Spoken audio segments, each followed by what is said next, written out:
Hello प्यारे बच्चों, welcome back to my channel Chanderi tuition classes में आपका बहुत बहुत स्वागत और वेलकम है। तो आज हम यहाँ पर पढ़ने वाले हैं क्लास नाइन्थ, है ना। जो क्लास नाइन्थ है उसकी एसएसटी है, जो एसएसटी की किताब है उसका हम आज ये समझो कि पूरे चैप्टरों को पढ़ने वाले हैं विद ओटी, मतलब एमसीक्यू की फॉर्म में जो क्वेश्चन होते हैं उनको, और विद उनके जो मोस्ट क्वेश्चन है, चैप्टर वाइज मोस्ट क्वेश्चन है, उनके बारे में भी मैं आपको क्वेश्चनों को बताता चलूंगा। ठीक है, क्योंकि आपका पेपर है 13 फरवरी को। ठीक है, 13 फरवरी को है ना, उसको देख के मैं आपको ये पढ़ा रहा हूँ। ठीक है, चलिए हम यहाँ पर वीडियो को स्टार्ट करते हैं। तो पहला क्या है यहाँ पर, हम ये चैप्टर है हमारा, सबसे पहला हमारी जो किताब है, पहली किताब जो आपकी है कौन सी है, समकालीन। क्या है आपकी, समकालीन, समकालीन भारत, और इसको हम भूगोल के नाम से भी जानते हैं। ठीक है, तो इसको भूगोल को यहाँ पर कवर करने वाले हैं। पहला पार्ट है भूगोल का हमारा, क्या, भारत आकार की स्थिति। ठीक है, भारत की आकार की स्थिति कैसी है उसको यहाँ पर देखते हैं। यहाँ पर पहला पॉइंट से बनता है हमारा इंपॉर्टेंट, भारत उत्तरी गोलार्ध में एशिया महाद्वीप में दक्षिण में स्थित है। तो अब कुछ क्वेश्चन पूछा जाएगा, ये सब ऑब्जेक्टिव टाइप ही समझो इन क्वेश्चनों को। ठीक है, तो भारत उत्तरी गोलार्ध की में एशिया महाद्वीप के दक्षिण में स्थित है। एशिया में तो है ही, पर वो भी कहां पर है, दक्षिण में है। दूसरा है कि भारत क्षेत्रफल की दृष्टि से विश्व का 7वां बड़ा देश है। भारत का क्षेत्रफल की दृष्टि से कौन सा है, भारत का 7वां बड़ा देश है, और जनसंख्या की दृष्टि से नंबर 1 पर है। ठीक है, नंबर 1 पर। दूसरा आता है कि भारत के क्षेत्रफल का अक्षांशीय विस्तार 0 डिग्री 4 उत्तरी से 37 डिग्री 6 उत्तरी अक्षांश के मध्य है। भारत का क्षेत्रफल देशांतरीय विस्तार क्या है, यह है 68 डिग्री 7 पूर्वी से 97 डिग्री 25 पूर्वी देशांतर के मध्य है। फिर उसके बाद आता है आकार में विशाल और विविध जलवायु वनस्पति होने के कारण भारत का उपमहाद्वीपीय की संज्ञा दी गई है। ठीक है, कर्क रेखा भारत के मध्य से गुजर कर इसे उष्ण तथा उपोष्ण जलवायु को विभाजित करती है। तो क्वेश्चन आएगा, भारत कर्क रेखा कहां से गुजरती है, मध्य प्रदेश से गुजरती है। अगला है भारत राज्यों का संघ है, यहाँ 28 राज्य 9 केंद्र शासित प्रदेश हैं। भारत को मानक व्यवहार 82 डिग्री 30 डिग्री पूर्वी देशांतर है। उसके बाद आता है कि क्षेत्रफल की दृष्टि से भारत सबसे बड़ा राज्य राजस्थान और सबसे छोटा गोवा है। तो दो क्वेश्चन इंपॉर्टेंट हो गए, राजस्थान सबसे बड़ा क्षेत्रफल की दृष्टि से, है ना, राजस्थान है, और छोटा सबसे कौन है, गोवा सबसे छोटा है। ठीक है, उसके बाद यहां पर आता है पूर्वांचल राज्यों को 7 बहनों की संख्या दी जाती है। क्वेश्चन आ सकता है कि 7 बहनों की संख्या किसे दी जाती है, तो पूर्वांचल राज्यों को दी जाती है। ठीक है, पूर्वांचल राज्यों को दी जाती है। अब इसके हम पढ़ लेते हैं ऑब्जेक्टिव टाइप। पहला यहां पर एमसीक्यू क्या बनता है हमारा, पहला बनता है भारत के मध्य से गुजरने वाली कर्क रेखा का मान। ठीक है, तो कितना होता है कर्क रेखा का मान, तो पहले क्वेश्चन हमारा ये है 23 डिग्री 30 उत्तरी अक्षांश होता है। ठीक है, फिर दूसरा आता है हमारा यहाँ पर क्या, भारत किस महाद्वीप का हिस्सा है, तो भारत किसका हिस्सा है, हमने अभी पढ़ा था। ठीक है, तो कौन सा है यहाँ पर, एशिया महाद्वीप का हिस्सा है। दूसरा है कि तीसरा, भारत का क्षेत्रफल विश्व के कुल क्षेत्रफल का कितना है, भारत का क्षेत्रफल जो है वो विश्व के क्षेत्रफल का कितना है, तो ये है आपका कितना, 2.4%। ठीक है, उसके बाद यहां पर आता है हमारा कौन सा क्वेश्चन, अगला 4th, भारत के उत्तर में स्थित नवीन बलित पर्वत श्रृंखला है, ये कहां पर है, अरावली में है, सतपुड़ा में है, हिमालय में है, तो कहां पर है ये, है हिमालय में है। ठीक है, फिर उसके बाद आता है हमारा यहां पर 5वां क्वेश्चन। तो 5वें क्वेश्चन का क्या है कि निम्न में से कौन सा जोड़ा नवनिर्मित केंद्र शासित प्रदेश है, कौन कौन सा बना है इसमें से, तो हमें इसका लेटेस्ट वर्जन मतलब नया बताना है।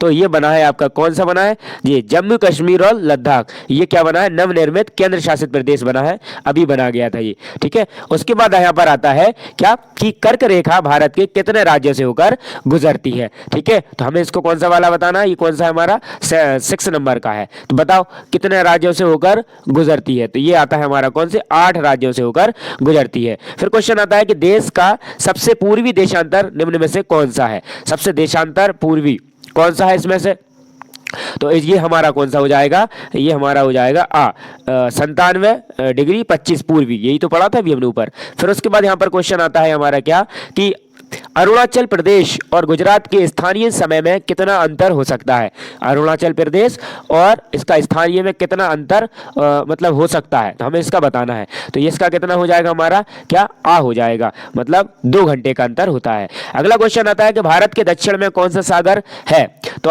कौन सा सागर है, तो आपका सागर कौन सा है, ये है आपका ये आपका हिंद महासागर है। कौन सा है? भारत के दक्षिण में कौन सा सागर है? हिंद महासागर है। फिर उसके बाद आता है आपका 10वां क्वेश्चन कि अरब सागर में कौन सा द्वीप स्थित है? तो अरब सागर में स्थित है आपका कौन सा? लक्षद्वीप। कौन सा स्थित है? लक्षद्वीप आपका स्थित है। यहाँ पर अब क्वेश्चन, यहाँ पर ओटी भी है, मतलब कि खालिस्तान भी है, इनको भी हम यहाँ पर फिल करेंगे। तो पहला रिक्त स्थानों की पूर्ति हमें करना है। तो पहला क्वेश्चन क्या है हमारा कि भारत की भूमि का क्षेत्रफल वर्ग किलोमीटर है। तो आप कितना लिख देंगे इसको? 32 ऐसे डैश लगा के 8 लाख। ठीक है, ऐसे आप इसको लिख देना। उसके बाद आता है अगला कि भारतीय संघ का सबसे दक्षिणात्मक बिंदु जो जलमग्न हो गया है कहलाता है। कौन सा पॉइंट है भैया? वो तो इंदिरा पॉइंट है। वो कौन सा पॉइंट है? इंदिरा पॉइंट। तो इंदिरा ऐसे लिख देना आप, कैसा? इंदिरा पॉइंट। ठीक है, इंदिरा पॉइंट है ये। ठीक है, फिर उसके बाद आता है, थोड़ा सा हम इसको पतला कर लेते हैं। अब देखो यहाँ पर आता है कि अरब सागर भारत के देश में स्थित है। किस में स्थित है? पूर्व में स्थित है। तो हम यहाँ पर क्या लिख लेंगे? पूर्व लिख लेंगे। फिर उसके बाद आता है यहाँ पर क्या कि भारत के पूर्व देश में स्थित जलीय संरचना को खालिस्तान क्या कहा जाता है? तो क्या कहा जाता है? बंगाल की खाड़ी कहा जाता है। क्या कहा जाता है? बंगाल की खाड़ी कहा जाता है, बंगाल की खाड़ी। ठीक है, अगला उसके बाद अभी आपको क्या लिखना नहीं है, नहीं तो आप सोचो लिखने लग जाओ, इसको सिर्फ आप प्रैक्टिस करो। अगला क्वेश्चन है भारत की तटीय सीमा किलोमीटर पर है द्वीप समूह के साथ। ठीक है, द्वीप समूह के साथ बताने में किलोमीटर में है। तो कितनी है हमारी ये किलोमीटर में? इसको हम आंसर बताओ, इसका आंसर। तो ये आपकी है कितनी? 7,51,000। ठीक है, सॉरी 7,516 है। यहाँ पर लिख दो 7,516.6 किलोमीटर। ठीक है, ये है। अगला क्वेश्चन आता है इसका क्या पूर्वी देशांतर उत्तर प्रदेश के से होकर गुजरती है। तो कहाँ से होकर गुजरती है? तो नैनीताल, आपने देखा होगा नैनी। ठीक है, तो नैनी से होकर गुजरती है। अगला है कि भारत का अक्षांशीय तथा देशांतरीय विस्तार का लगभग 30 डिग्री है। कितना है? 30 डिग्री है। फिर उसके बाद आता है अगला हमारा क्या कि विश्व में महाद्वीपों की संख्या कितनी है? 07। महाद्वीपों की संख्या कितनी है? 07 है। फिर उसके बाद यहाँ पर आता है क्या हमारा कि विश्व का सबसे बड़ा महाद्वीप कौन सा है? तो एशिया सबसे बड़ा महाद्वीप है। कौन सा है? एशिया, सॉरी एथिया नहीं, एशिया सबसे बड़ा महाद्वीप है। फिर आता है कि पृथ्वी पर महासागर हैं। कितने महासागर हैं पृथ्वी पर? 5 महासागर हैं। कितने? फिर उसके बाद यहाँ पर आते हैं हम तीसरे प्रश्न पर कि क्या लिखा है कि एक वाक्य में उत्तर दीजिए। तो एक वाक्य में उत्तर पहला क्या है? पृथ्वी के मध्य 0 डिग्री अक्षांश रेखा को किस नाम से जाना जाता है? ठीक है, तो हमें यह बताना है कि वो किस नाम से इसको जाना जाता है। तो हम इसको कहते हैं क्या? भूमध्य रेखा। क्या कहते हैं? भूमध्य रेखा। क्या कहते हैं? भूमध्य रेखा कहते हैं। फिर आता है कि भारत के स्थलीय पड़ोसी देशों की संख्या कितनी है? तो भारत के स्थलीय जो पड़ोसी देश है उसकी संख्या है 08 है। फिर अगला आता है कि अंडमान निकोबार द्वीप समूह कहाँ पर स्थित है? तो अंडमान निकोबार द्वीप जो समूह है वो कहाँ पर है? बंगाल की खाड़ी। कहाँ पर है? बंगाल की खाड़ी पर स्थित है, बंगाल की खाड़ी। फिर उसके बाद आता है हमारा क्या कि स्वेज नहर के बनने से यूरोप और भारत के मध्य कितनी दूरी कम हो गई? तो यहाँ पर हो गई है 7,000। कितनी हो गई? 7,000 की दूरी कम हो गई। उसके बाद यहाँ पर लिखा हुआ है अगला क्वेश्चन कि स्वेज नहर किन 2 सागरों को जोड़ती है? तो किन 2 सागरों को जोड़ती है? ये लाल सागर व भूमध्य सागर। तो लाल सागर किसको जोड़ती है? ये लाल सागर और भूमध्य सागर, इनको जोड़ती है। ठीक है, अगला क्वेश्चन आता है कि कौन सा है? ये वाला। भारत के उत्तर पश्चिम में स्थित पड़ोसी देशों के नाम कौन कौन से हैं? तो ये है हमारे पाकिस्तान और अफगानिस्तान। ठीक है, भारत के उत्तरी पूछ रहा है वो, तो हम किसको लिखेंगे? पाकिस्तान। एक तो हो गया पाकिस्तान हो गया, और एक और हो गया क्या? अफगानिस्तान। ठीक है, ये हमारे 2 हो गए। ठीक, उसके बाद अगला आता है कि भारत के 2 हो गया। फिर आता है पूर्वी देश में स्थित भारत के पड़ोसी देशों के नाम। पूर्व में स्थित, तो पूर्व में कौन स्थित है? तो यहाँ पर पूर्व में स्थित कौन है? म्यांमार और चीन। गलत हो गया क्या? यहाँ पर क्या पूछा गया था कि भारत कौन सा हो गया? छठा हो गया कि भारत वाला क्या हो गया था छठे में? भारत के उत्तर पश्चिमी देशों पड़ोसी के नाम हो गया था पाकिस्तान और कौन हो गया था? अफगानिस्तान। ठीक है, फिर इस वाले का क्या है? भारत के द्वीपीय स्थित है ना, द्वीपीय स्थित वाले देशों के नाम। तो कौन हो गया? यहाँ पर लिखो अंडमान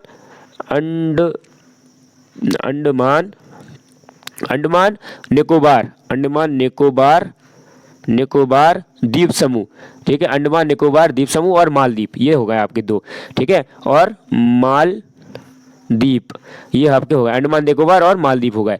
उसके बाद आपका क्वेश्चन अगला आता है, कौन सा वाला आता है आपका, नंबर आपका आएगा ये वाला, ठीक है।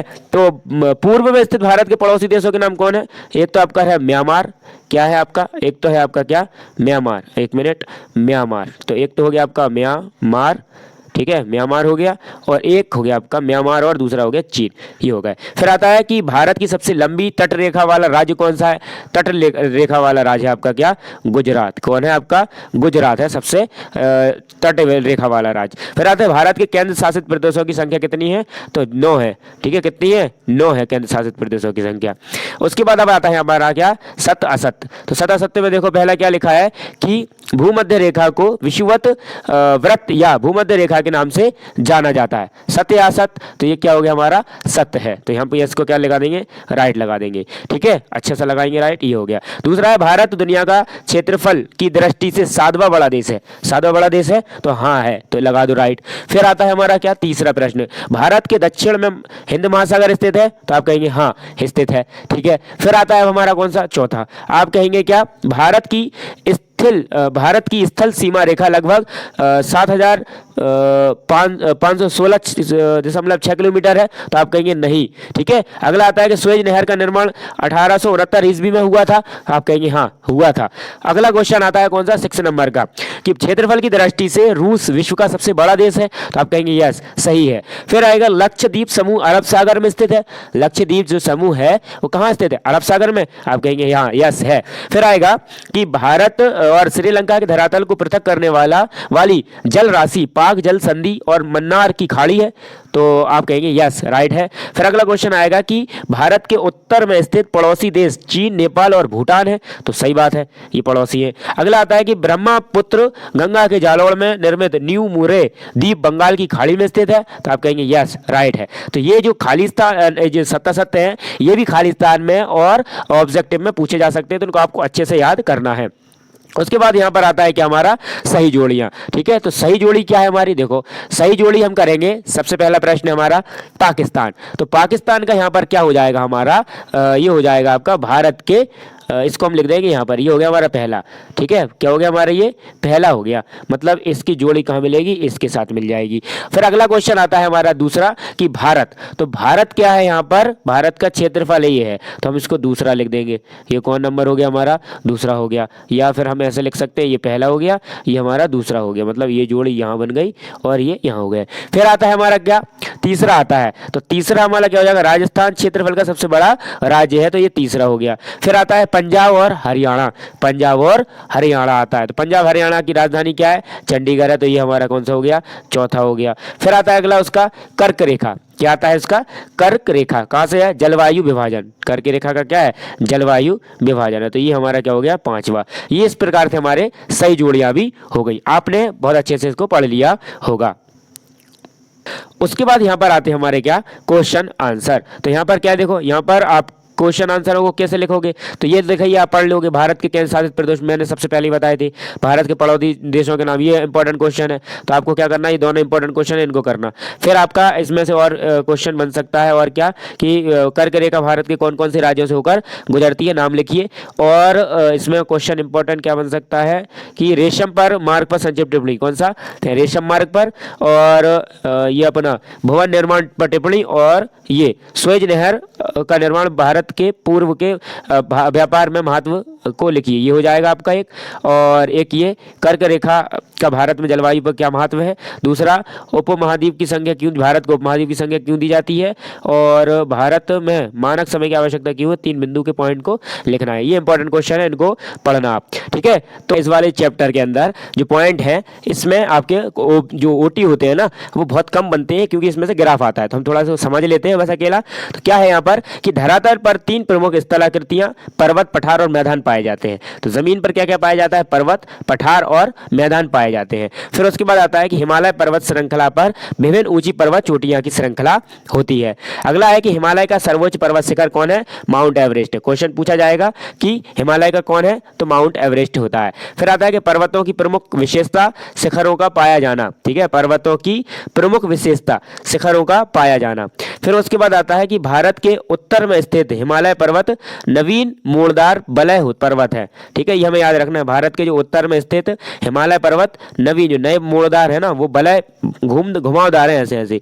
ठीक है, उसके बाद है कि उत्तर भारत का विशाल मैदान सिंधु गंगा ब्रह्मपुत्र नदी के प्रणाली को जालौर से निर्मित होते हैं। तो आपको पूछा जाएगा कि उत्तर भारत का जो विशाल मैदान है सिंधु गंगा ब्रह्मपुत्र की नदी के जालौर से क्या होते हैं? ये निर्मित होते हैं ये। ठीक है, विशाल मैदान। उसके बाद यहाँ पर और है क्या है कि प्रायद्वीपीय पठार भारत का प्राचीनतम स्थिर भूखंड है। तो भारत का स्थिर भूखंड कौन है? प्रायद्वीपीय पठार, और प्राचीन भी है ये, पुराना। तटीय धरातल को दो भागों में बांटा गया है, एक पूर्वी तट एक पश्चिमी तट। भारत की भौगोलिक धरातलीय आकृति को 6 वर्गों में विभाजित किया जाता है। भारत में कुल 1208 द्वीप निर्जन द्वीपों सहित ये इसमें सब समाहित हैं। अब यहाँ पर क्या है, ये चित्र बना मतलब यहाँ पर मानचित्र है, ये आपको ये दर्शाना है, मानचित्र ज्यादा आता है। अब आते हैं हम यहाँ पर क्या कौन सी किताब अभी वही चल रही है, समकालीन भारत भूगोल। इस चैप्टर में हम यहाँ पर इस किताब का चैप्टर पढ़ने वाले हैं तीसरा, उसका नाम क्या है? अफवाह। ठीक है, अफवाह क्या होती है आपने सुना ही होगा। अगला अब इसमें क्या है, हम थोड़े से स्मरणीय बिंदु पढ़ेंगे, उसके बाद हम यहाँ पर पाठ पढ़ेंगे। पहला लिखा है कि मानव अपने जीवन काल में सर्वाधिक रूप से पृष्ठीय जल का उपयोग करता है। ठीक है, तो आपको लिखना है कि सबसे ज्यादा क्या? पृष्ठीय जल मतलब जमीन से नीचे से आता है।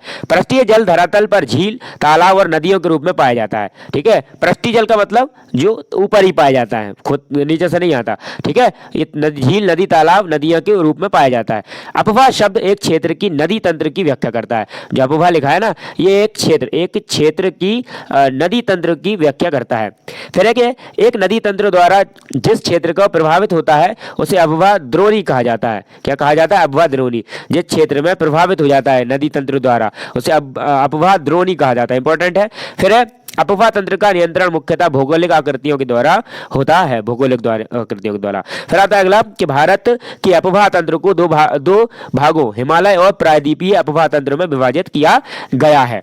फिर आता है नेक्स्ट उसके बाद कि उत्तर भारत का मैदान गंगा ब्रह्मपुत्र व सिंधु नदी प्रणाली से निर्मित है। कैसे है? सिंधु नदी प्रणाली से निर्मित है। अगला प्रश्न आता है कि नदियां धरातल पर विध्वंस और निर्माण दोनों कार्य करती है। ठीक है, विध्वंस और दोनों का निर्माण करती है। अगला आता है राष्ट्रीय नदी संरक्षण योजना 1995 में अस्तित्व में आई। तो आपको क्वेश्चन पूछ सकता है राष्ट्रीय नदी संरक्षण योजना किस में अस्तित्व में आई? तो 1995 में। अगला आता है कि NRCP क्या है? NRCP का उद्देश्य नदियों के जल प्रदूषण को कम करके जल की गुणवत्ता में सुधार लाना था। ठीक है, ये आ गया। अब इसके यहाँ पर इंपॉर्टेंट ऑब्जेक्टिव बनते हैं, उनको हम यहाँ पर पढ़ेंगे। इसके खालिस्तान भी बहुत इंपॉर्टेंट है। सबसे पहला यहाँ पर क्या है कि विश्व का सबसे बड़ी अफवाह द्रोणी है। सबसे बड़ी अफवाह द्रोणी कौन है, ये हमें इसको यहाँ पर बताना है। तो अमेज़न नदी सबसे बड़ी अफवाह द्रोणी है। कौन है? अमेज़न नदी। दूसरा प्रश्न है कि किस नदी पर भागीरथी और अलकनंदा का संगम है। ठीक है, अलकनंदा का संगम है। तो ये किस पर है? आपका देवप्रयाग पे। किस पर है? देवप्रयाग पर स्थित है। फिर आता है यहाँ पर हमारा तीसरा क्या? इलाहाबाद में किन नदियों का संगम स्थल है? किसमें? इलाहाबाद में। तो इलाहाबाद में है गंगा यमुना का मिलन होता है यहाँ पर। फिर है सिंधु नदी के उद्गम स्थल है। सिंधु नदी का उद्गम स्थल कौन सा है? यहाँ पर मानसरोवर झील है। मानसरोवर झील है। फिर आता है पांचवा कि निम्न में से कश्मीर का कौन सा शहर झेलम नदी के किनारे है? ठीक है, क्या है? झेलम नदी के किनारे है। तो यहाँ पर कौन है? आ है श्रीनगर। ये झेलम नदी के किनारे, और झेलम नदी तुमने वो भी सुनी होगी झील। नेक्स्ट क्वेश्चन आता है हमारा निम्न में से किस नदी को मध्य प्रदेश की जीवन रेखा कहा जाता है? ठीक है, ये बहुत इंपॉर्टेंट क्वेश्चन है। तो ये क्या है हमारा? नर्मदा को कहा जाता है, क्योंकि हमारे यहाँ से क्या निकली है? नर्मदा। फिर आता है किस नदी को दक्षिण भारत की गंगा कहा जाता है? ठीक है, किस नदी को क्या कहा जाता है? भारत की गंगा नदी कहा जाता है। तो आपका आता है गोदावरी को कहा जाता है।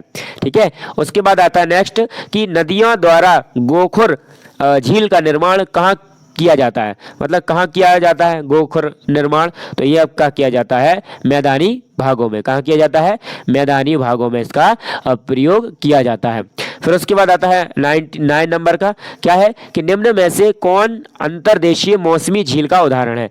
अंतर्देशीय मौसमी झील का उदाहरण है लोकताल। फिर आता है कि नर्मदा नदी का उद्गम स्थल कहाँ से माना जाता है?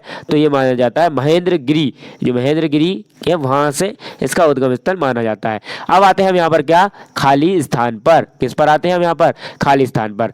पहला क्या है यहाँ पर? नदी गंगा नदी की सबसे बड़ी सहायक नदी है, कौन है? यमुना। तो हम यहाँ पर लिख देंगे यमुना। क्या है? यमुना। यहाँ पर ये सबसे बड़ी नदी हो गई, ठीक है, यमुना हो गई, है ना, यमुना हो गई। यमुना के बाद है दूसरा कि विश्व का सबसे बड़ा डेल्टा। सिर्फ विश्व का सबसे बड़ा डेल्टा कहाँ है? सुंदरबन में है। कहाँ है? सुंदरबन में। तो यहाँ पर हम लिख देंगे क्या? सुंदरबन। सुंदरबन में है, ठीक है, आप इसको लिखते चलना। फिर उसके बाद है कि सिंधु नदी खालिस्तान नदी में आकर मिल जाती है तो अरब सागर में। किधर? अरब सागर में मिल जाती है, अरब सागर। दूसरा है कि भारत में सबसे बड़ी अबवा द्रोणी नदी। अबवा द्रोणी नदी कहाँ है? तो ये किसको हम कहते हैं? गंगा। कहाँ है? गंगा है। फिर आता है कि पांचवा कि प्रायद्वीपीय भारत की अधिकांश अबवा तंत्र की प्रवाह दिशा से, है ना, से, अब आपको यहाँ से बताना है दो, पश्चिम से। कहाँ से? पश्चिम से पूर्व की ओर है। फिर आता है आपका क्या कि गंगा नदी का उद्गम स्थल कहाँ से माना जाता है? गंगा नदी का उद्गम स्थल कहाँ से माना जाता है? तो ये माना जाता है आपका कहाँ से, कौन सा क्वेश्चन हो गया? 6 नंबर का। तो ये गंगोत्री से माना जाता है। कहाँ से? गंगोत्री से, गंगा नदी का गंगोत्री, तो गंगोत्री से ये माना जाता है। अगला आता है कि ब्रह्मपुत्र नदी को तिब्बत में किस नाम से जाना जाता है? तिब्बत में किस नाम से जाना जाता है इसको? तो इसको नाम से जाता है सोंगपो। किससे? सोंगपो नाम से जाना जाता है तिब्बत में। फिर आता है कि कृष्णा नदी का उद्गम पश्चिमी घाट में से हुआ। कहाँ से हुआ? महाबलेश्वर, ठीक है, तो महाबलेश्वर से हुआ। फिर आता है इसके बाद कि अमरावती हेमावती खालिस्तान नदी की सहायक नदियां हैं। किसकी? कावेरी की, ठीक है, किसकी है? कावेरी की। अगला आता है कि अंतर्देशीय अफवाह खालिस्तान क्षेत्रों में पाई जाती है। कहाँ पाई जाती है? अर्ध शुष्क में ये पाई जाती है। अब यहाँ पर आते हैं हम एक वाक्य में उत्तर, ठीक है, ये बहुत सारे हैं, आपको थोड़ा सा ध्यान देना पड़ेंगे। तो यहाँ पर लिखा है कावेरी नदी का उद्गम स्थल कहाँ है? तो कहाँ पर है? पश्चिम में ब्रह्मगिरी से है। कहाँ है? पश्चिम में कहाँ है? ब्रह्मा, एक मिनट, यहाँ पर ऐसे लिख लो, पश्चिम ब्रह्मगिरी, ऐसे लिख लेते हैं हम यहाँ पर, ब्रह्मगिरी, ठीक है, ब्रह्मगिरी से है। दूसरा है आपका प्रश्न है क्या है कि नागार्जुन सागर नदी परियोजना किस नदी पर है? तो ये कृष्णा पर बनी है, कृष्णा नदी पर बनी हुई है। फिर आता है कि ताप्ती नदी का मध्य प्रदेश के किस जिले में उद्गम माना जाता है? तो ये माना जाता है मुल्ताई जिला बैतूल में। मुल्ताई कहाँ पाया जाता है?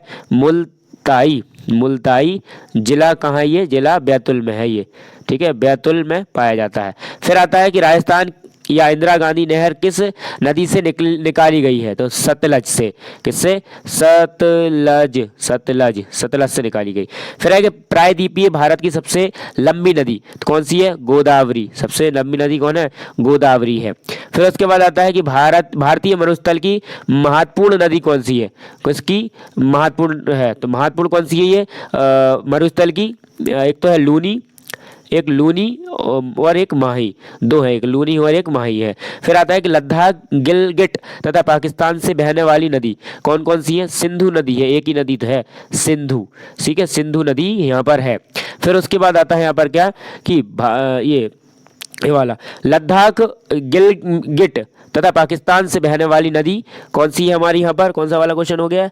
ये हो गया आपका 6 नंबर का, मैं बता दिया आपको, सिंधु है, ठीक है, कौन सी है? सिंधु। फिर उसके बाद क्वेश्चन पूछा जाएगा आपसे क्या यहाँ पर 8वां कि हीराकुंडा बांध किस नदी पर बना है? तो महानदी पर बना है। ये इंपॉर्टेंट क्वेश्चन है, कहाँ पर बना है? महानदी पर बना हुआ है। फिर उसके बाद अगला क्वेश्चन पूछेगा 9 नंबर का कि पुणे वर्धा बैन गंगा तथा पैन गंगा किस नदी की सहायक नदियां हैं? तो ये गोदावरी की है। किसकी है? गोदावरी, गोदावरी की है ये। फिर आता है कि पृथ्वी पर स्वच्छ पानी का मात्रा कितने प्रतिशत है ना? स्वच्छ मात्रा कितनी है? 0.035% है।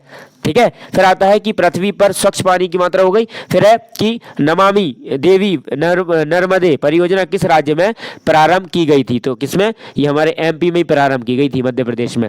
फिर आता है कि गोखुर झील का उदाहरण लिखिए। गोखुर झील कौन सी होती है? तो वूलर झील जो है ना, उसको हम कहते हैं किसको? गोखुर झील। तो वूलर झील होती है ये। फिर उसके बाद आता है हमारा क्या कि भारत की किसी एक लेगुल झील का नाम लिखिए भारत की। तो हम किसको लिख सकते हैं? हम लिख सकते हैं यहाँ पर क्या? चिल्का, चिल्का और पुलिकट, है ना? पुलिकट झील, ये लिख सकते हैं हम। उसके बाद आता है फिर आता है कि पुलकित झील कहाँ स्थित है? तो पुलकित कहाँ है? आंध्र प्रदेश में। कहाँ पर है? आंध्र है ना प्रदेश, आंध्र प्रदेश में स्थित है। फिर नेक्स्ट क्वेश्चन है कि लिंगा मक्की झील कहाँ स्थित है? लिंगा में, कर्नाटक में स्थित है। कहाँ पर है? कर्नाटक। ये इंपॉर्टेंट क्वेश्चन है कुछ। फिर उसके बाद आता है कि भारत की कोई दो मीठे पानी की झीलों के नाम लिखिए। एक तो कौन है आपकी? वूलर।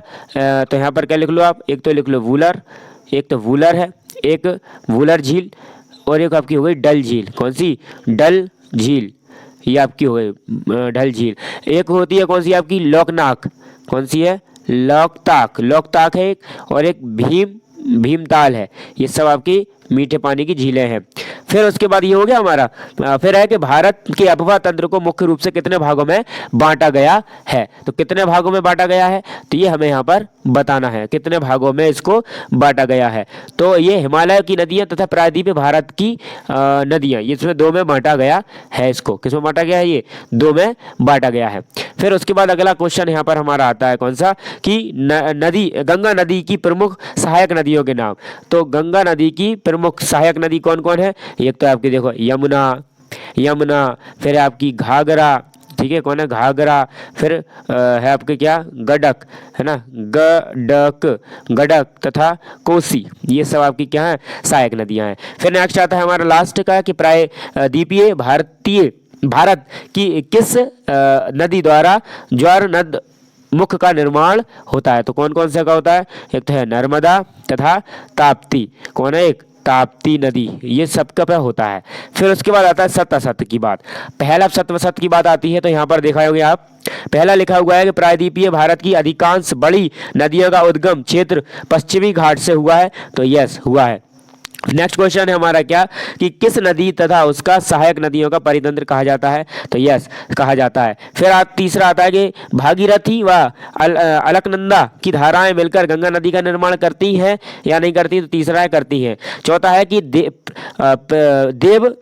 देवप्रयाग के निकट गंगा पर्वतीय क्षेत्र को छोड़कर मैदानी भागों में प्रवेश करती है? तो नहीं करती, है ना? तो ये चौथा क्या हो जाएगा हमारा? गलत हो जाएगा। अगला आता है कि यमुना नदी का उद्गम यमुनेत्री हिमनद से माना जाता है। तो सही है। सुंदरवन राष्ट्रीय पार्क रॉयल बंगाल टाइगर के प्राकृतिक निवास के रूप में प्रसिद्ध है। तो ये क्या हो जाएगा? हाँ, है। ठीक है। फिर उसके बाद यहाँ पर आएगा नेक्स्ट हमारा कि ब्रह्मपुत्र नदी को बांग्लादेश में जामुना के नाम से जाना जाता है। तो हाँ, सही है, जाना जाता है। ब्रह्मपुत्र को नदी को बांग्लादेश में जमुना के नाम से जाना जाता है। फिर आता है अगला कि हमारा क्वेश्चन क्या कि नर्मदा और ताप्ती नदियाँ एक दूसरे के समानांतर भ्रंश घाटी में प्रवाहित होती हैं। कौन सा वाला है ये हमारा? ये है हमारा अगला। तो हाँ, बात तो सही होती है। फिर है उसके बाद क्या कि वूलर झील का निर्माण भूगर्भीय क्रियाओं के परिणाम स्वरूप हुआ। हाँ, क्योंकि वहां पर वो ज्वाला आया था। फिर उसके बाद गुरु गोविंद सागर महासागर नदी पर बनाया गया है? तो नहीं बनाया गया। इसमें सिर्फ दो आपके क्या थे? रॉन्ग थे, बाकी सब राइट थे। ठीक है। उसके बाद आता है हमारा क्या यहाँ पर निम्नलिखित की जोड़ियां बनाइए। ठीक है। तो जोड़ियां आती हैं हमारे यहाँ पर। तो जोड़ियों में क्या होता है उसको देखो। सबसे पहला यहाँ पर क्या दिया गया है? देखो, झेलम नदी। अब झेलम नदी का ऑप्शन इसमें से क्या है? ये पीर पांजर श्रेणी। तो ये पीर पांजर श्रेणी में मिल जाएगी। व्यास नदी जो होती है वो आपकी होती है रोहतांग दर्रा में जो आपकी है। तो ये आपकी हो गया। फिर सतलज नदी कहाँ है? तो सतलज नदी का आपका है कौन सा, ये वाला राक्षस ताल कहते हैं जिसको अपन। फिर आता है हमारा क्या, रीवा नदी। तो रीवा नदी जो आपकी कहलाती है वो आपकी शेषनाग झील कहलाती है रीवा नदी। फिर उसके बाद आता है चिनार। तो जो चिनार होती है वो कौन सी, चंद्रभागा नदी। ये हमारी क्या हो गई, जोड़ी हमारी यहाँ पर हो गई। ठीक है, अब हम चलते हैं यहाँ पर किस चैप्टर पर, अगला चैप्टर पर मूव करते हैं। कौन सा है हमारा अगला, अभी हमारा भूगोल ही चल रहा है क्योंकि भूगोल में कितने पार्ट है, 6 पार्ट है ना। अगला आता है हमारा क्या, भारत की जलवायु। तो भारत की जलवायु में क्या है, इसके हम कुछ इंपॉर्टेंट पॉइंट हैं, पहले हम इसको कवर करेंगे। देखो इतने सारे इंपॉर्टेंट पॉइंट हैं। ठीक है, आप चाहे तो आप भी इसको इंपॉर्टेंट पॉइंटों को पढ़ सकते हैं। ठीक है, यहाँ पर देखो मैं इतनी स्लो कर रहा हूँ, आप इसको वीडियो को पॉज कर लेना, आराम से इसको आप पढ़ लो। क्यों, वीडियो थोड़ी सी लॉन्ग हो रही है। अपन को अपना मोटिव क्या है कि जो इंपॉर्टेंट पॉइंट है वो पढ़े हो जाए और उसके बाद जो क्वेश्चन ऑब्जेक्टिव टाइप है वो क्लियर हो जाए। ठीक है, तो आपने यहाँ तक पढ़ लिया, फिर आप यहाँ से यहाँ तक इसको रोक लो, तो फिर यहाँ से आप इसको वीडियो को पोस्ट कर लो, फिर आप इसको देखना यहाँ से, मतलब इनको पढ़ लेना, उसके बाद आप यहाँ पे से आगे बढ़ना, फिर इसको भी पोस्ट करके देख लो थोड़ा यहाँ से। ठीक है, पोस्ट करते जाना और इसको वीडियो को देखते जाना। ठीक, फिर यहाँ से अब हम क्या चालू करते हैं, क्या, इसके ऑब्जेक्टिव टाइप। अगर आप इनको पढ़ लोगे ना जल्दी से तो आपके ये जो सारे क्वेश्चन हैं वो सारे ये सब कवर हो जाएंगे। ठीक है, क्योंकि अपनी वीडियो थोड़ी लॉन्ग हो गई ना अभी तक के लिए, तो अब इसको अपन ज़्यादा लंबी नहीं कर सकते। तो यहाँ पर देखो अगला क्वेश्चन हमारा यहाँ पर क्या है, इसका ऑब्जेक्टिव पहला क्वेश्चन आता है हमारा कि भारत में अधिकतम तापमान कहाँ पाया जाता है। तो भारत में अधिकतम तापमान कहाँ पाया जाता है, तो यहाँ पर जैसलमेर, ये राजस्थान में होता है, सबसे ज़्यादा गर्मी यहीं पड़ती है। फिर उसके बाद यहाँ पर हमारा क्या होता है, यहाँ पर है दूसरा क्वेश्चन, क्या, ये भारत का नगर जो वृष्टि छाया प्रदेश में पड़ता है, कौन सा है हमारा, ये है हमारा पुणे। तीसरा आता है कि आम्र वृष्टि कहाँ होती है, आम्र वृष्टि हमारी कहाँ होती है, केरल में होती है। फिर उसके बाद हमारा आता है चौथा क्वेश्चन कि दैनिक तापमांतर निम्नलिखित में से किस क्षेत्र में सर्वाधिक पाया जाता है। तो किस में पाया जाता है, ये थार मरुस्थल में पाया जाता है। फिर उसका क्वेश्चन आता है अगला कि शीतकालीन मानसून वर्षा किस राज्य में नहीं होती है। ध्यान देना, नहीं होती है, तो किस राज्य में नहीं होती है, तो ये आपकी है कर्नाटक में नहीं होती है, कर्नाटक में। अगला क्वेश्चन यहाँ पर हमारा क्या है कि भारत में न्यूनतम तापमान कहाँ पाया जाता है। तो न्यूनतम तापमान हमारा पाया जाता है लेह में। कहाँ पाया जाता है, लेह में। अगला है हमारा है कि भारत में अधिकतम वर्षा वाला स्थान, सबसे ज्यादा जहां पर वर्षा होती है वो कौन सा है, वो है हमारा क्या, मोशिनराम में सबसे ज्यादा क्या होती है, वर्षा होती है। फिर उसके बाद आता है हमारा क्या अगला क्वेश्चन कि भारत का नागर जो वृष्टि छाया प्रदेश में पड़ता है। ठीक है, ये वापस से क्वेश्चन पूछ लिया गया है, तो ये इसका आंसर क्या हो जाएगा हमारा, क्या, पुणे ही हो जाएगा। फिर उसके बाद यहाँ पर आता है हमारा जेठ धाराएं। तो जेठ धाराएं कौन सी होती है वो हमें यहाँ पर क्या है बताना है। तो कौन सी होती है जेठ धाराएं, तो ये जेठ धारा होती है आपकी क्या, उपरितन वायु को कहते हैं जेठ धाराएं। ठीक है, हम यहाँ पर आते हैं क्या, खाली स्थान पर, रिक्त स्थानों की पूर्ति कीजिए। तो क्या लिखा हुआ है यहाँ पर कि मानसून शब्द की उत्पत्ति भाषा के मौसम शब्द से हुई है। तो कौन सा है मौसम, भाषा उत्पत्ति अरबी, तो कौन से शब्द से हुई है, अरबी से हुई है। फिर अगला आता है हमारा क्या कि भारत में ग्रीष्मकालीन मानसून के प्रवाह की दिशा कौन सी होती है, दक्षिण से पूर्व। तो दक्षिण से पूर्व होती है, दक्षिण से पूर्व होती है। फिर उसके बाद आता है तीसरा कि भारत में सर्वाधिक वर्षा मानसून कहां से होती है, तो दक्षिण पश्चिम से होती है। कहां से, दक्षिण पश्चिम से होती है।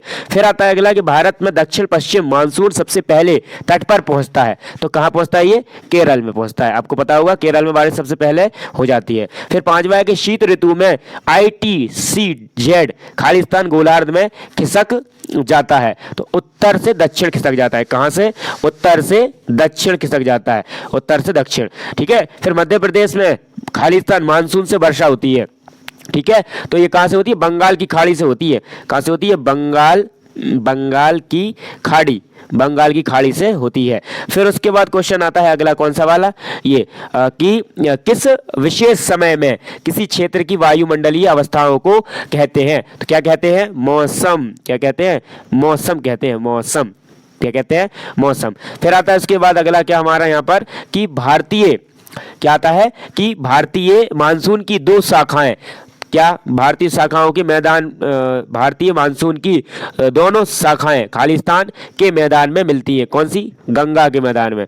ठीक है, कहाँ? गंगा के मैदान में। फिर उसके बाद अगला आता है हमारा कि ग्रीष्म ऋतु में गरज के साथ पश्चिम बंगाल में होने वाली वर्षा को क्या कहते हैं? काल बैसाखी। क्या कहते हैं? काल बैसाखी कहते हैं। काल बैसाखी, काल बैसाखी कहते हैं। फिर खालिस्तान, अगला आता 10वां कि खालिस्तान राज्य में मानसून प्रत्यावर्तन का सर्वाधिक प्रभाव दिखाई देता है। कहाँ दिखाई देता है? तमिलनाडु में। कहाँ? तमिलनाडु में दिखाई देता है। ये आपको ध्यान रखना है। उसके बाद यहाँ पर आता है वाक्य में उत्तर दीजिए। ठीक है, तो हम यहाँ पर क्या एक वाक्य में उत्तर देने वाले हैं। पहला क्वेश्चन यहाँ पर क्या पूछ रहा है हमारा कि जेट स्ट्रीम क्या है? तो जेट स्ट्रीम क्या है? अत्यधिक ऊंचाई वाली पश्चिम हवाएं। क्या है? अत्यधिक ऊंचाई वाली पश्चिमी हवाएं। फिर आता है अगला हमारा क्या? वर्षण किसे कहते हैं? तो वर्षा जल के पृथ्वी पर गिरने की प्रक्रिया, वर्षा जल के पृथ्वी पर गिरने की प्रक्रिया को वर्षण कहते हैं। तीसरा क्वेश्चन आता है कि शीतलहर क्या है? तो शीतलहर क्या है? तो शीत ऋतु की सर्द हवाएं क्या कहलाती है? शीतलहर कहलाती है। फिर उसके बाद आता है हमारा यहाँ कि महावट किसे कहते हैं? ठीक है, महावट तो उत्तर भारत में शीतकालीन वर्षा होती है, तब पानी गिरता है, उसे हम महावट कहते हैं। फिर आता है कि एल नीनो क्या है? क्या है? एल नीनो क्या है? तो एल नीनो ठंडी पेरू जलधारा के स्थान पर अस्थायी गर्म जलधारा होती है। ठीक है, तो मतलब ठंडी की जगह गर्म। फिर उसके बाद आता है कि मानसून विराम क्या है? क्या? मानसून विराम, तो मानसून विराम है क्या? मानसून विराम है आपका मानसूनी वर्षा एक समय में कुछ दिनों तक नहीं होती। ठीक है ये। फिर उसके बाद आता है अगला हमारा क्या? भारत में कौन कौन से जलवायु कटिबंध है? तो वायु है उष्ण व उपोष्ण कटिबंध। कौन से? उष्ण व उपोष्ण कटिबंध, है ना, कटिबंध। ये आपको ध्यान रखना, इंपॉर्टेंट क्वेश्चन है। फिर आता है आपका क्या अगला कि अरब सागरीय मानसून शाखा से वर्षा प्राप्त करने वाले राज्यों के नाम लिखो। ठीक है, किसके नाम लिखो? तो कौन कौन से हैं? पश्चिम घाट, पहला तो आता है क्या? पश्चिमी घाट, पश्चिमी घाट पहला हो गया। फिर केरल, कौन हो गया? केरल व गुजरात, गुजरात। फिर आपका आता है मालाबार, मालाबार तट। ठीक है, मालाबार तट, ये आपके हो जाते हैं। फिर आता है आपका क्या अगला? उसके बाद आपका कि 200 सेंटीमीटर से अधिक वर्षा वाले स्थानों के नाम लिखो। तो कौन कौन है? ये सबसे पहला तो वही है पश्चिमी घाट। ठीक है, पश्चिमी घाट है पहला तो। फिर है आपका कौन?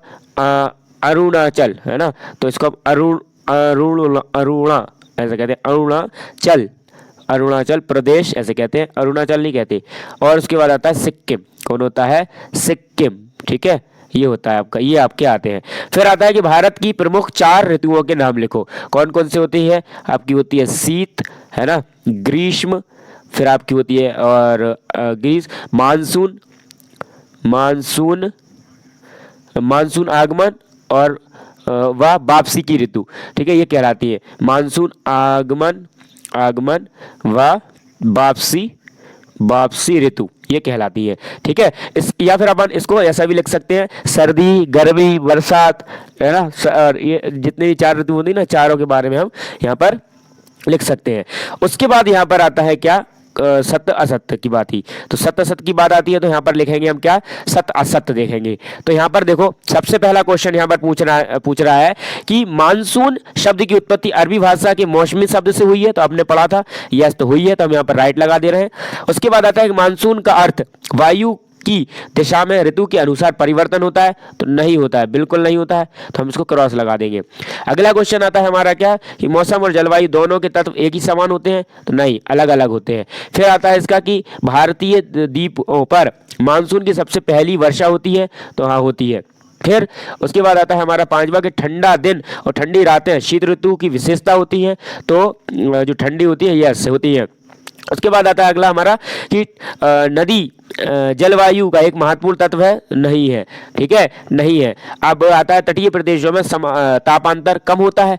तटीय क्षेत्रों में तापांतर क्या होता है? कम होता है, तो 7 हो जाएगा। फिर के ग्रीष्म काल में तिब्बत का पठार ठंडा रहता है, तो गर्मियों में कैसे रहेगा पठार ठंडा, है ना? गलत हो गया। फिर आता है अगला कि दिल्ली में वर्षा अरब सागरीय मानसून से होती है, तो गलत, नहीं होती। फिर लू शीतकाल में चलने वाली गर्म हवाएं होती हैं, तो नहीं होती। शीतकाल में चलती है क्या? नहीं चलती, सर्दियों में नहीं चलती कभी भी।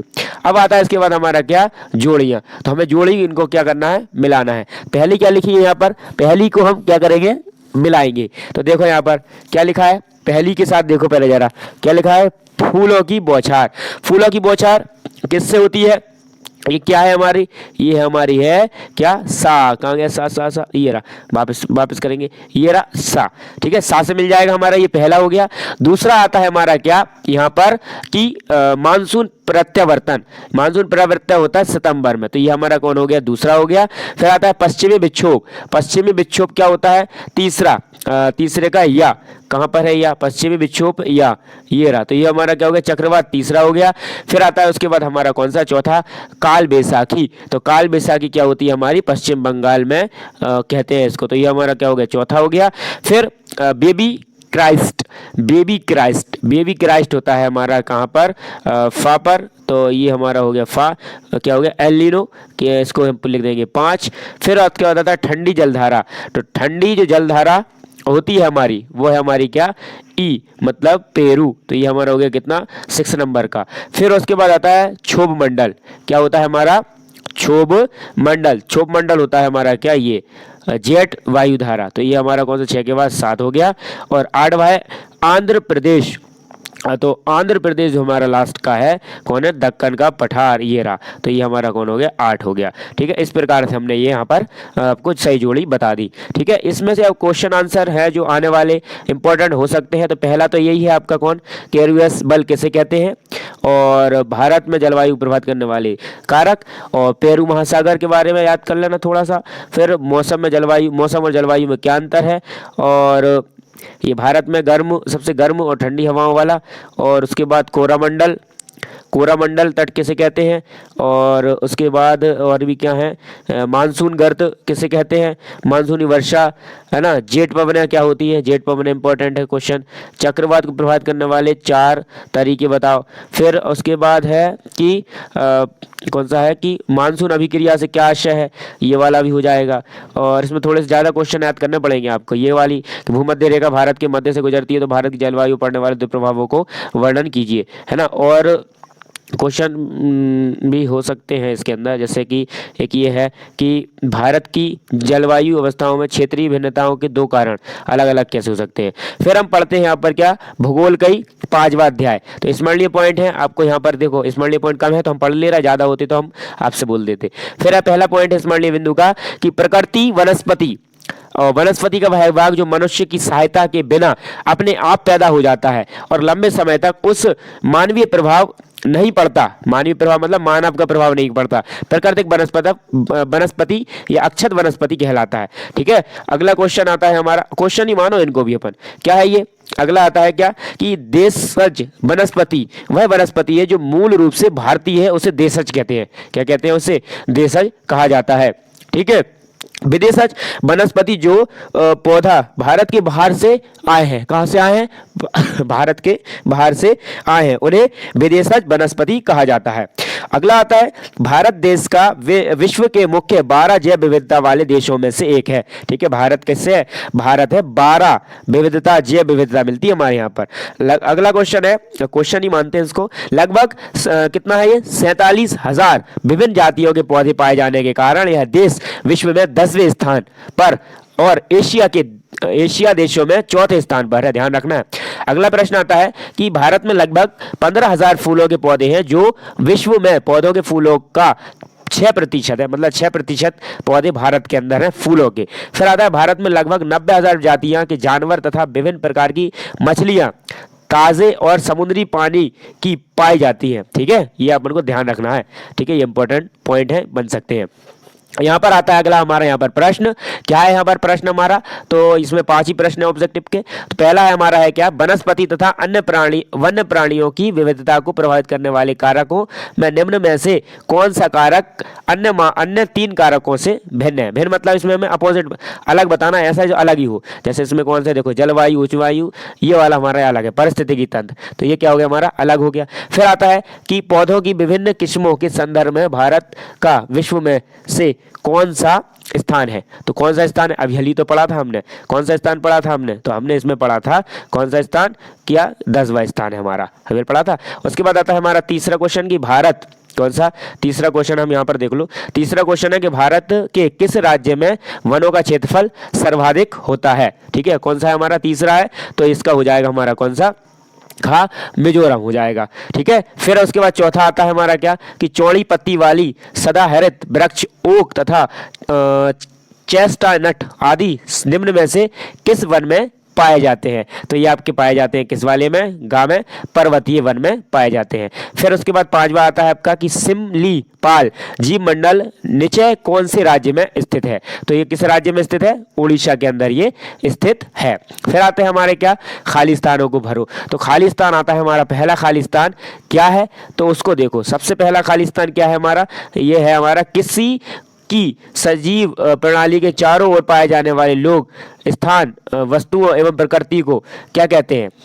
बताओ, किसी सजीव प्रणाली के चारों ओर पाए जाने वाले लोग, स्थान, वस्तुएं एवं प्रकृति, इसको क्या कहते हैं हम? तो इसको हम क्या कह सकते हैं बताओ, तो इसको आपको बताना है। अगला प्रश्न आता है कि भारत में लगभग 81,000 वन्य जीव उपजातियां एवं वन जातियां की प्रजाति पाई जाती है। तो वन जातियां कितनी हमारे इधर? 47,000, ये अभी हमने पढ़ा था, 47,000 है। फिर उसके बाद आता है हमारा तीसरा प्रश्न। क्या लिखा है हमारा तीसरा प्रश्न में कि जीवों की वे जातियां जो प्रकृति एवं भौगोलिक सीमा के अलग किसी खास क्षेत्र में पाई जाती हैं, उन्हें जातियां कहते हैं। उन्हें कौन सी जातियां कहते हैं? उन्हें कहते हैं बीस्थानिक। कौन सी कहते हैं? बीस्थानिक जातियां कहते हैं। और इसको हम अंग्रेजी में क्या कहते हैं? एलोपैट्रिक है ना, एलोपैट्रिक हम कहते हैं। फिर उसके बाद आता है कि इमारती वृक्षों का रोपण खालिस्तान वानिकी कहलाता है। तो ये क्या कहलाता है? वन वानिकी कहलाता है। क्या कहलाता है? वन वानिकी कहलाता है। ठीक है, उसके बाद अगला प्रश्न आता है कि भारत संसद में जीवन सुरक्षा अधिनियम में पारित किया गया। कब किया गया था जीवन? तो 1972 के अंदर किया गया था। फिर आता है मैंग्रोव वनस्पति, ये इंपॉर्टेंट है। ठीक है, तो मैंग्रोव वनस्पति है तो ये समुद्री तट भागों की वनस्पति, कहाँ की है? समुद्री तट, लिख देता हूं मैं, समुद्री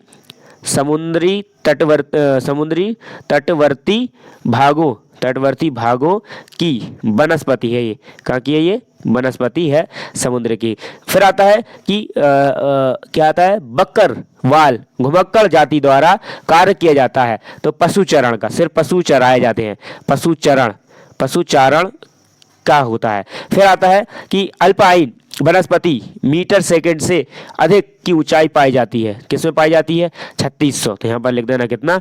3600 पाई जाती है, यहाँ पर 3600 मीटर। ठीक है, 3600 मीटर पाई जाती है। उसके बाद आता है अगला कि 1000 से 2000 मीटर की ऊंचाई वाले क्षेत्र में वन पाए जाते हैं। कैसे? आंध्र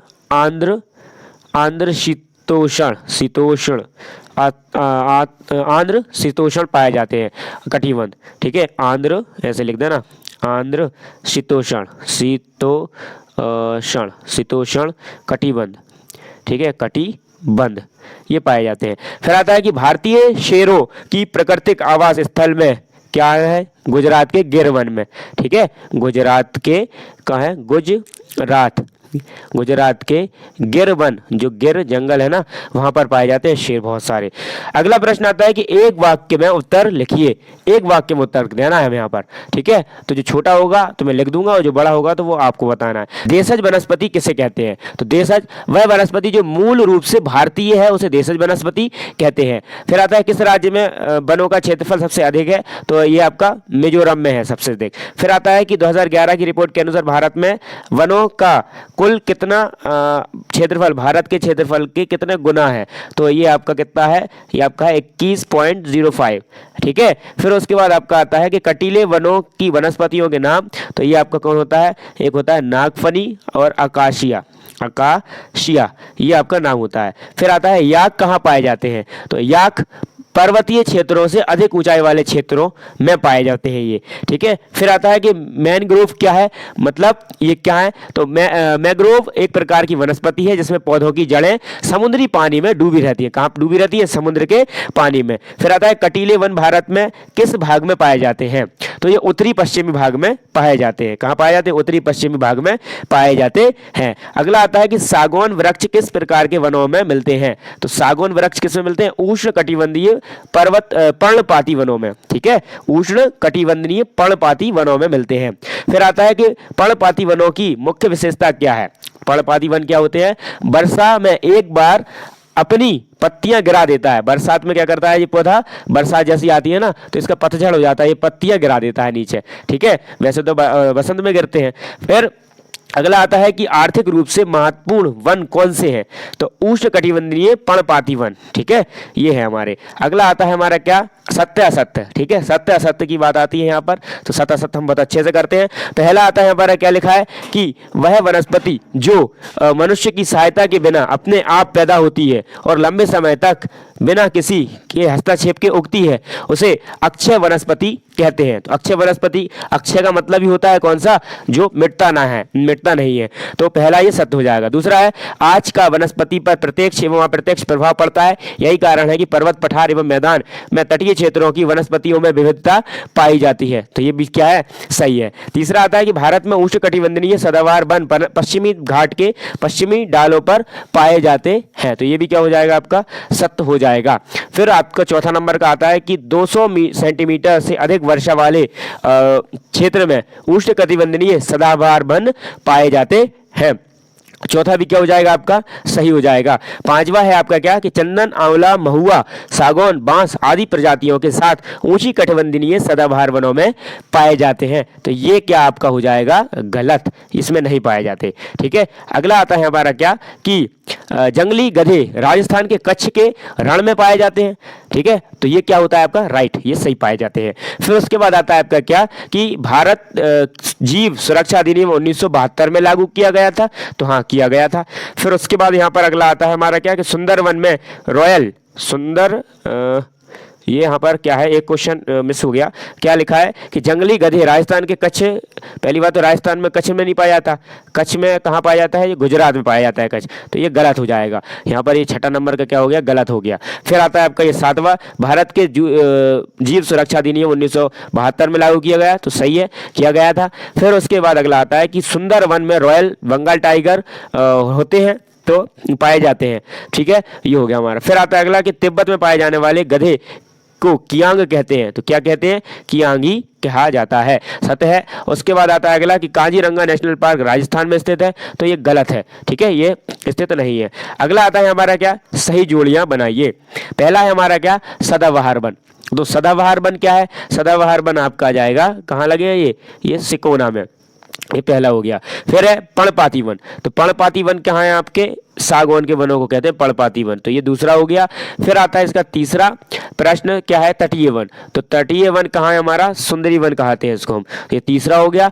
चौथा हमारा लगना है हिमालय वन। हिमालय वन कौन सा होता है हमारा, कौन सा है, फोर्थ नंबर का, तो हिमालय वन होता है हमारा कौन सा, देवदर, तो ये चौथा हो गया। पांचवा है कटीले झाड़ियों वाले वन, तो कटीले झाड़ियों वाले वन आपके कौन से हैं, खिजड़ी, जो कहाँ लगता है, ये आपके राजस्थान में जंग, इसको हम कह सकते हैं मरुस्थल के क्षेत्र में ये इसको लगाया जाता है, मरुस्थल के क्षेत्र में ये लगता है। ठीक है, अब इसके इंपॉर्टेंट क्वेश्चनों के बारे में जान लेते हैं हम थोड़े से, जो मुझे लगते हैं कि इंपॉर्टेंट है, आप अपने अकॉर्डिंग भी इसको याद कर सकते हैं अपने हिसाब से। ठीक है, एक तो यहाँ पर सदाबहार पर्णपाती वन में अंतर पूछ सकता है। फिर यहाँ पर ये पूछ सकता है कौन सी जातियाँ संकटग्रस्त हैं। ठीक है, उसके बाद आ सकता है आपका ये सर्पगंधा, अर्जुन तीन, तो इसकी औषधीय गुण। ठीक है, फिर मध्य प्रदेश में पाए जाने वाले वन्य प्राणी, और सदाबहार और पर्णपाती में अंतर, कटीले वनस्पति और अल्पलायन क्या है ना, ये आपको बताना है। उसके बाद यहाँ पर दो क्वेश्चन और कि मैंग्रोव की दो की विशेषताएं और उष्णकटिबंधीय और उष्णकटिबंधीय सदाबहार वन, इसकी भी इंपॉर्टेंट क्वेश्चन बन सकते हैं।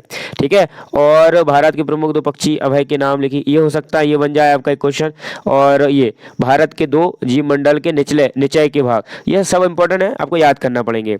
अब यहाँ पर देखो ये भी बहुत सारे हैं, तो मैं भी ये भी आपसे कहूँगा कि ये अपन भूगोल पढ़ रहे हैं, तो भूगोल के अंदर आपका ये लास्ट चैप्टर है 6 नंबर का। ठीक है, उसके बाद तो फिर हमारा क्या अगला विषय चालू हो जाता है, मतलब ये वाला विषय हमारा क्या हो जाएगा, कंप्लीट हो जाएगा। तो इसको आप क्या है पढ़ लेना।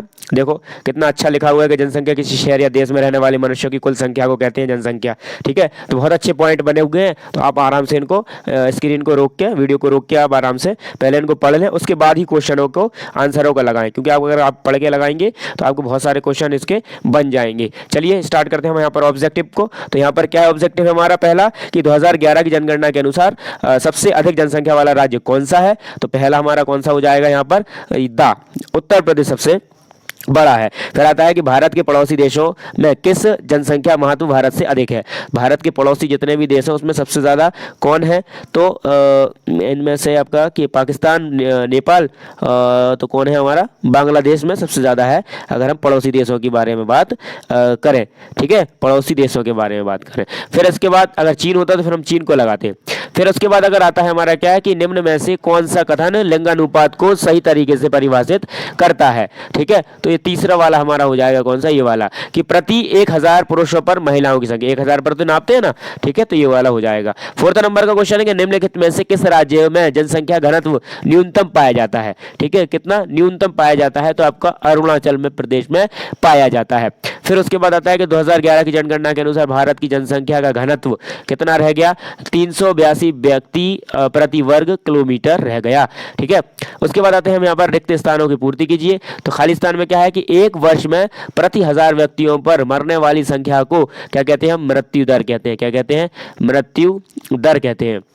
दूसरा प्रश्न आता है कि लोगों का एक क्षेत्र को छोड़कर दूसरे क्षेत्र में चले जाना, इसको हम कहते हैं प्रवास। क्या कहते हैं, प्रवास कर गए, प्रवास। ठीक है, प्रवासी होते हैं।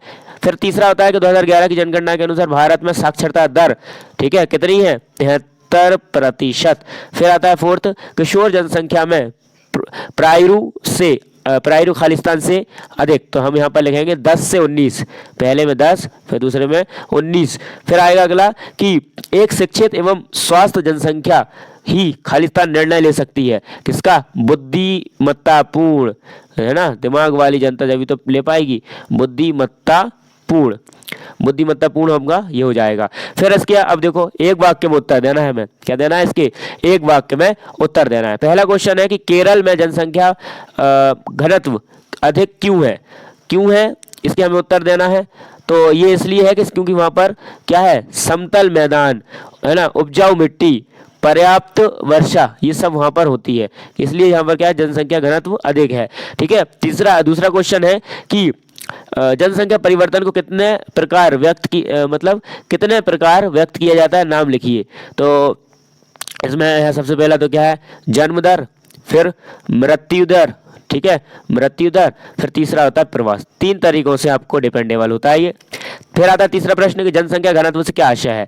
तो प्रति वर्ग किलोमीटर में निवास करने वाले व्यक्तियों की संख्या क्या है, प्रति वर्ग किलोमीटर में निवास करने वाले व्यक्तियों की संख्या।